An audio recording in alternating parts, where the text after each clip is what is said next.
We're back now at 7:42 with a very touching and personal story that's been playing out on social media.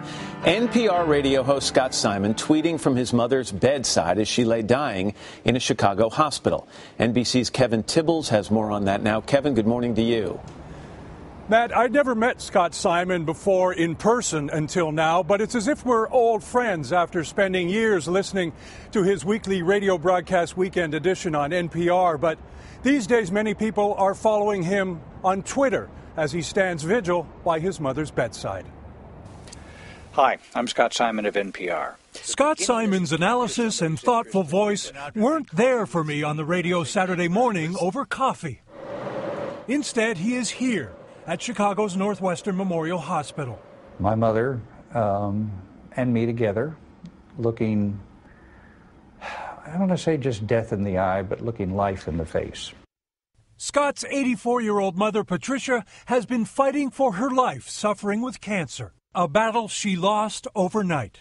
But Simon hasn't fallen silent, quite the opposite. This is Today with Scott Simon. The long-ago host of Weekend Today has been a constant on social media, tweeting from her bedside. I love holding my mother's hand. Haven't held it like this since I was 9. Why did I stop? I thought it unmanly? What crap. Through these short messages, Simon now shares these deeply personal moments with his 1.2 million followers on Twitter. Why share such a personal moment with the rest of the world? Because I think my mother has a lot to say to a lot of people, and I'm not embarrassed to share it. But it is his mother's life that Simon wants us all to celebrate. I think it's nice that people will know I'm Patricia Simon's son, because she poured everything into me. While many look at social media as anonymous and impersonal, Simon uses his allotted 140 characters to help himself and others cope with grief. He is not just posting into the void his feelings. He's really sharing them with an audience that is responding to him, and he's feeling that and responding back. The reaction has been overwhelming.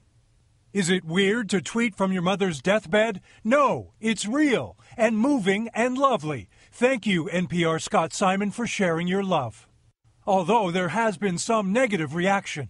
Some things are best left untweeted. I love Scott Simon, but I disagree with him tweeting during his mother's death.